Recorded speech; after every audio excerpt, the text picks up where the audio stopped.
continues. Hashtag EndSARS protesters unite to observe the Jumat prayers.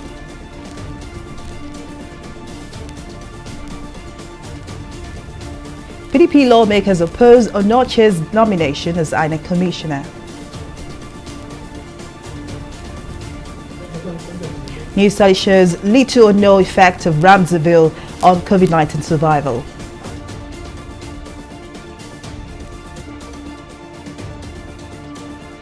Thank you for joining us on News Now on TV360 Nigeria. I am Fola Shadi for Green Day. The hashtag EndSARS protesters took some time off today to observe Friday Jumat prayers at the Lekki toll gate in the Alausa area of Lagos State. Pictures and videos that surfaced online show the Muslim protesters holding their prayers in an orderly manner. The hashtag EndSARS protesters were agitating for police reforms have occupied the Lekki toll gate and grounds near the State House of Assembly for nearly a week now. Sadly, it was a different case in Edo State where the protest claimed the life of a protester as a hoodlums clashed with the protesters.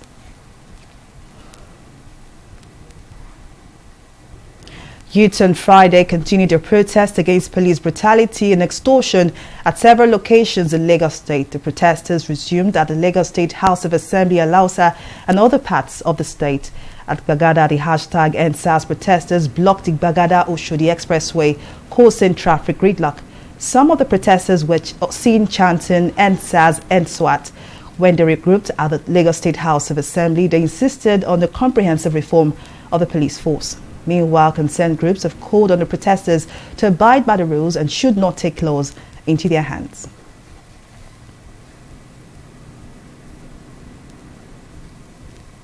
I'm young, I am vibrant, I just want to make a living. I mean, you see what? I've had a personal encounter with SARS and I know how they harassed me. It was terrible, not to say the least, really.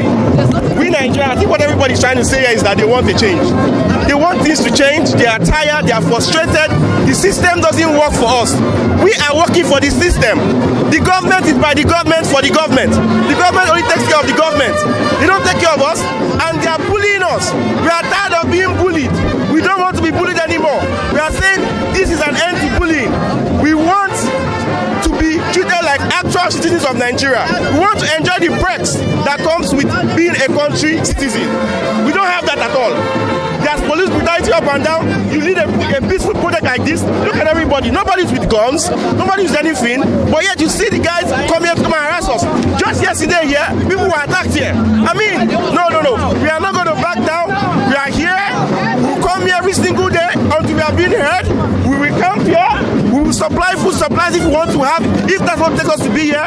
But we are not backing down. The government must hear us this time. Enough is enough. We must be heard. The hashtag EndSARS is a means to an end.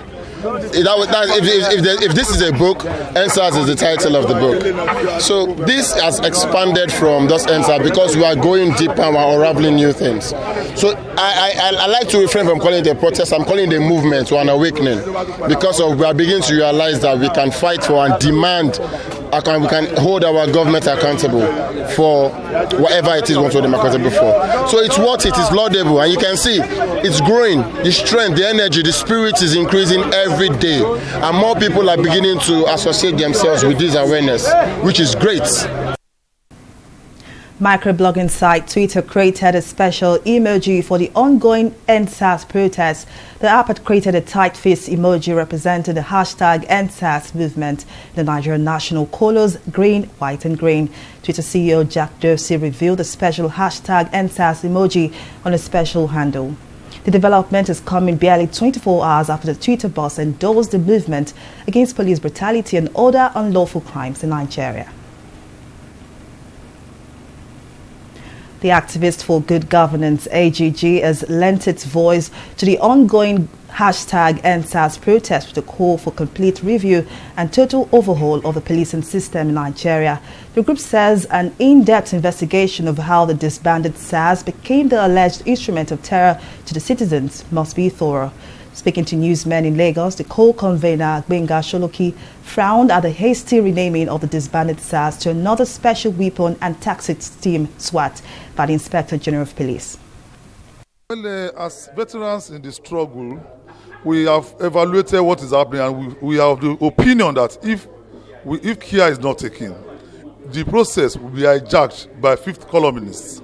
And if you watch closely, you will see that there have been attacks here and there.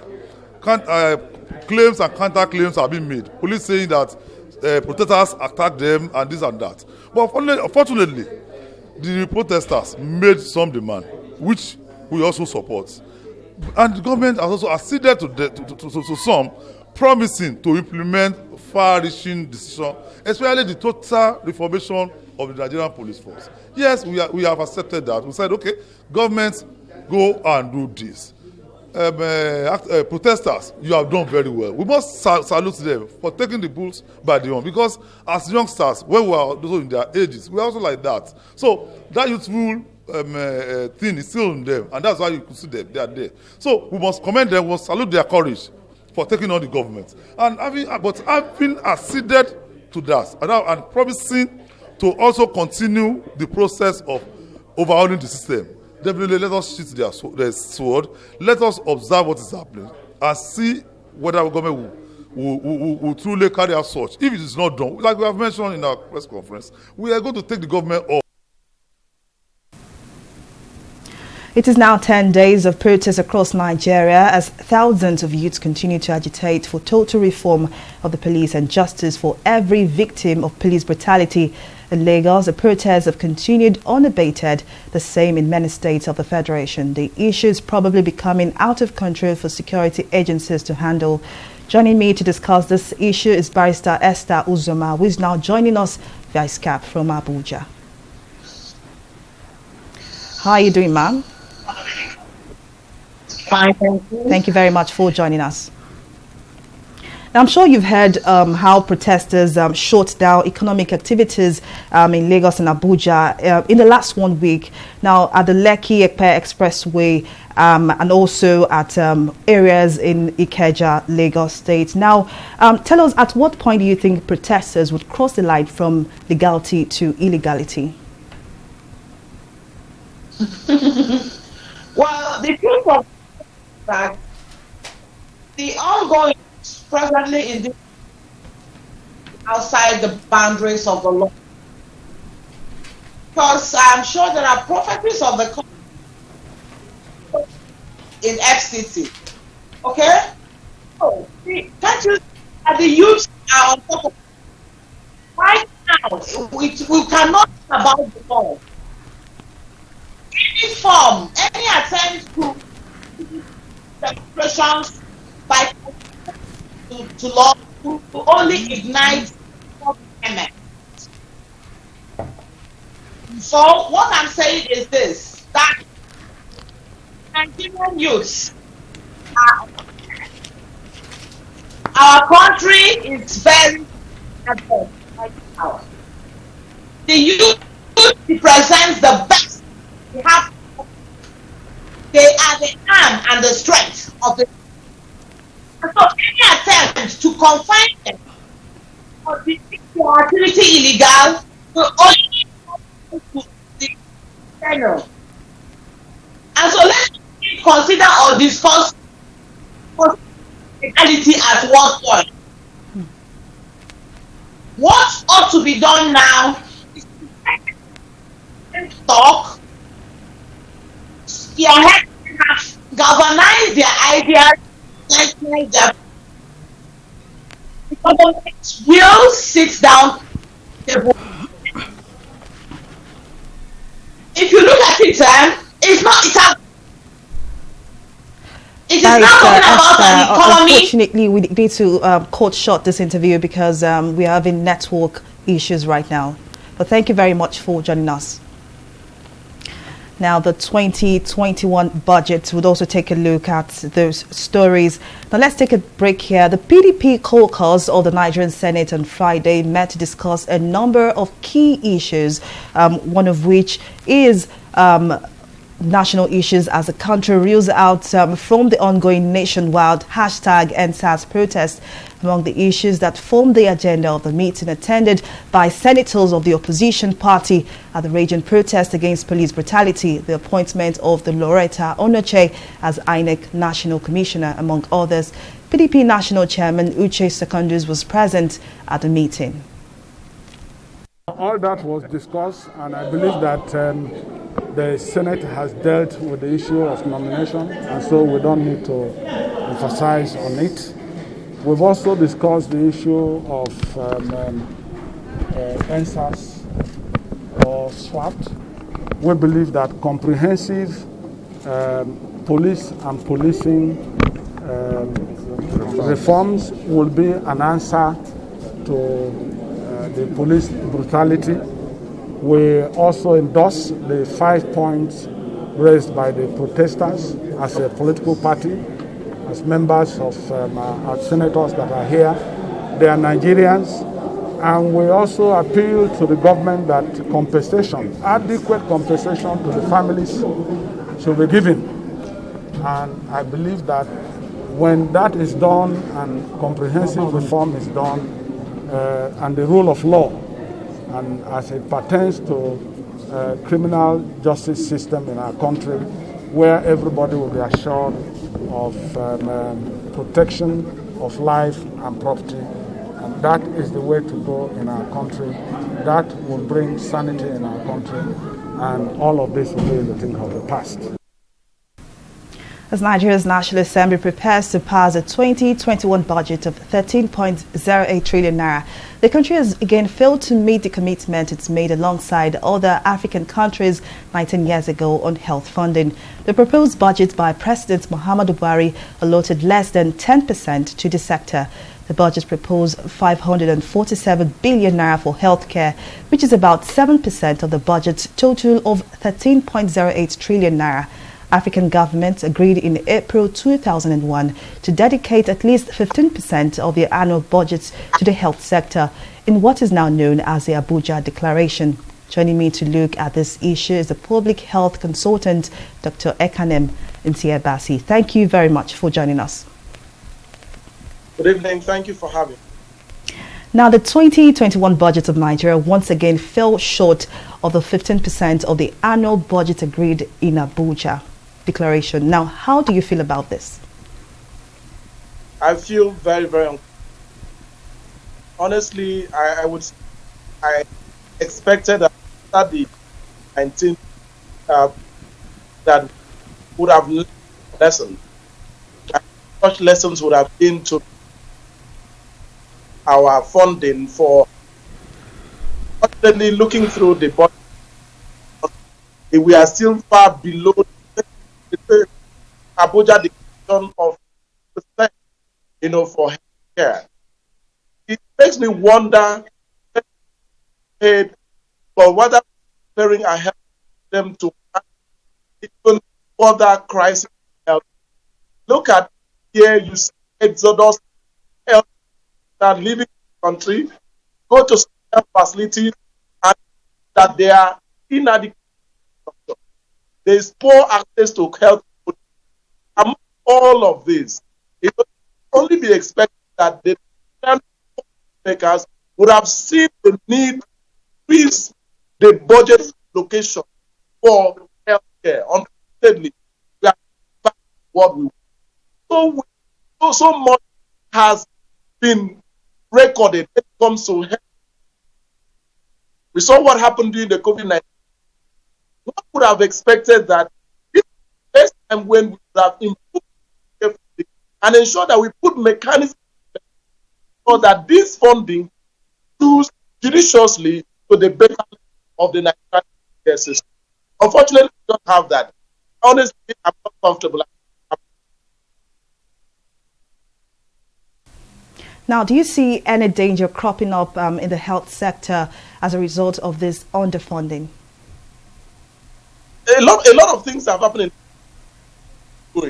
For example, there is this way healthcare workers, either the doctors or the nurses or the pharmacists or these things undermine the health system. There's no access to health care. Apart from the fact that there's no access to insurance systems for the ordinary. Those who have access to insurance have to pay through their nose. We have a network issue, but I must say many thanks for joining us on the news tonight. We'll take a short break here. Still to come, COVID-19 stories. Please stay with us.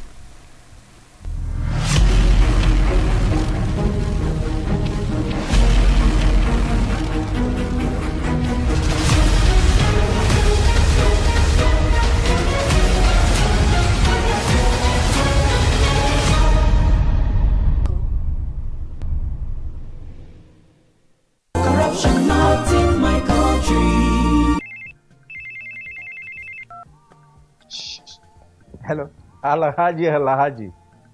Right now I'm in Abuja. No.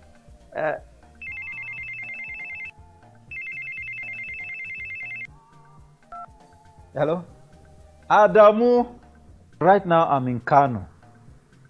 Yes. When I get back, I will just call you. Look, what is wrong with you? I'm talking on the phone and you are gesticulating and doing. What's wrong with you? Daddy, where exactly are we as we speak? Are you alright? This is Lagos. Well, you just lied to someone that we're in Abuja. Keep quiet there. Who told you you can tell an elderly person is lying? Daddy, you just lied.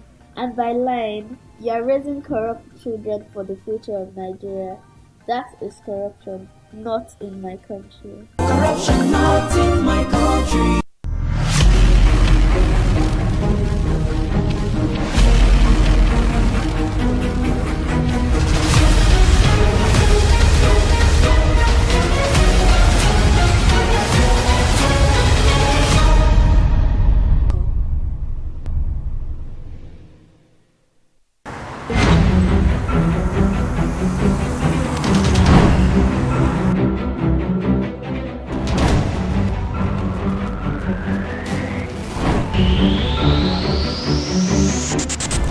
Thanks for joining us on News Now at this time. Appearing before the joint session of the National Assembly, President Muhammad Buhari the end-class protest in Lagos. More people have joined the movement.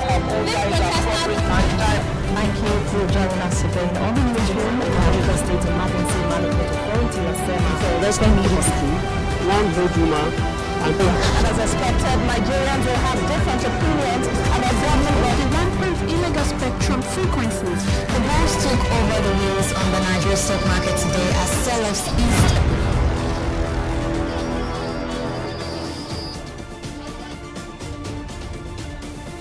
Glad to have you back. Here's a quick reminder of some of our top stories tonight. The hashtag EndSARS protesters took to some time off today to observe Friday Jumat prayers at the Lekki toll gate and the Alausa area of Lagos State. Pictures and videos that surfaced online show the Muslim protesters holding their prayers in an orderly manner. Sadly, it was a different case in Edo State where the protest claimed the life of a protester after hoodlums clashed with the protesters.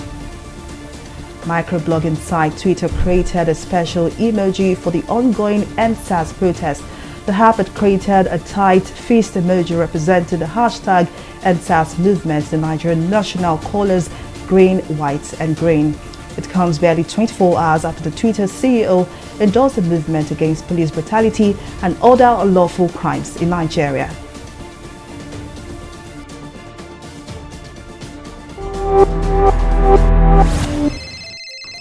Shegun. How far say tomorrow still day on? What's your tomorrow? Community meeting now. You know they here, Abi? Now beggy.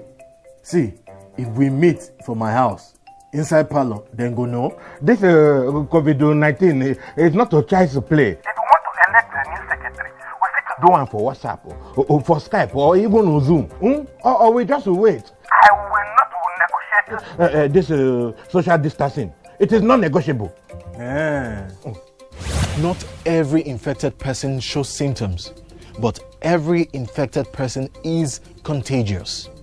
Avoid large gatherings and self-isolate if you think you might have come in contact with a carrier.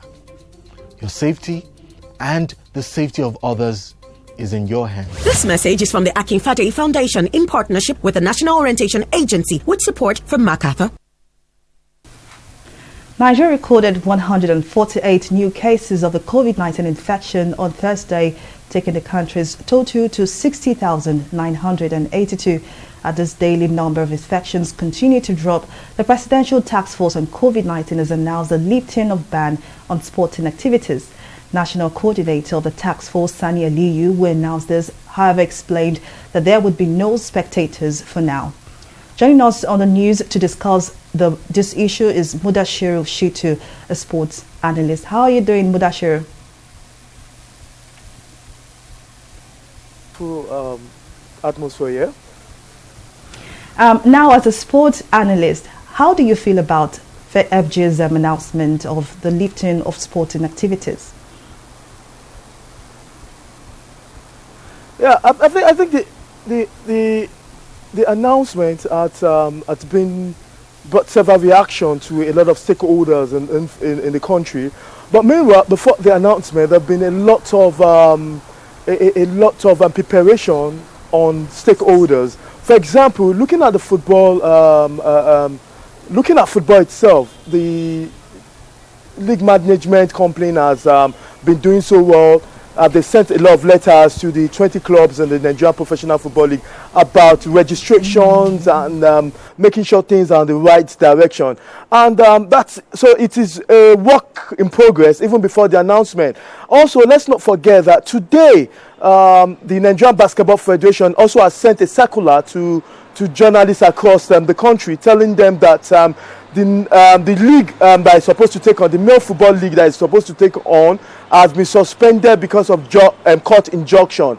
And also, handball itself is going to start soon. So this is everybody were just waiting for the announcement of because these are sport that has to do with contact, handball, basketball, and Nigerian Football Federation. And let's also remind you, no date has been fixed yet for the resumption of the season in Nigerian Football Federation. So before next week, a lot of contact sport will start activity. So it's a good news for a lot of stakeholders. But let's not forget that also in the pronouncement of the national coordinator on the Presidential Task Force on COVID-19 is that for a very long time we will not be seeing contact sport without the crowd, no fans in this facility. This is something that Nigerians are not used to. So when we say a football match, for example, in the stadium, it will also be in accordance with the protocols for COVID-19. But we will not say how the fans and the general public will react to the pronouncement that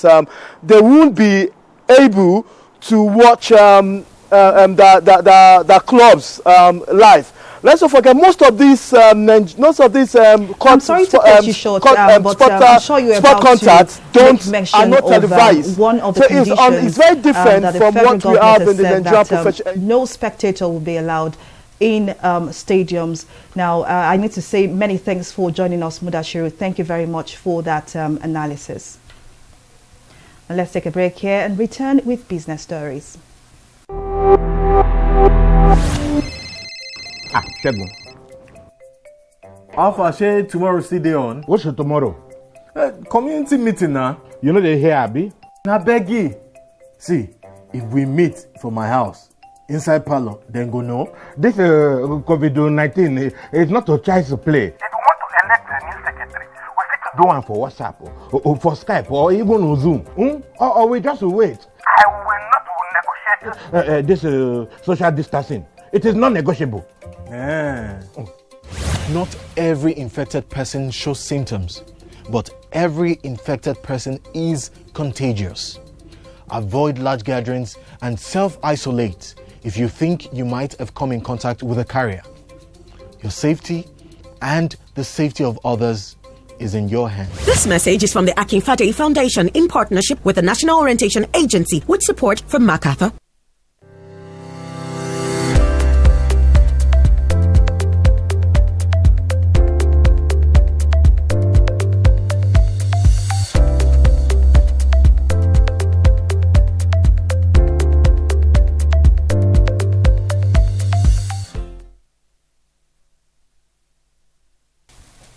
Welcome back. We now take business stories with Oyin. Thank you very much, Folashade. The Minister of Youth and Sports Development, Sunday Dare, has inaugurated the application for the Nigeria Youth Investment Fund in Abuja. According to the minister, the Central Bank of Nigeria, in line with the federal government's directive, provided 12.5 billion naira required for the fund to operate in the remainder of 2020. Dare also revealed the loan provided under the Nigeria Youth Investment Fund (NYIF) had an interest rate of 5% per annum. Youths applying as individuals or non-registered businesses would be able to apply for loans up to 250,000 naira, while youth-owned registered businesses could apply for up to 3 million naira. We'll take a pause here and return with Stock Market Review. Don't go away.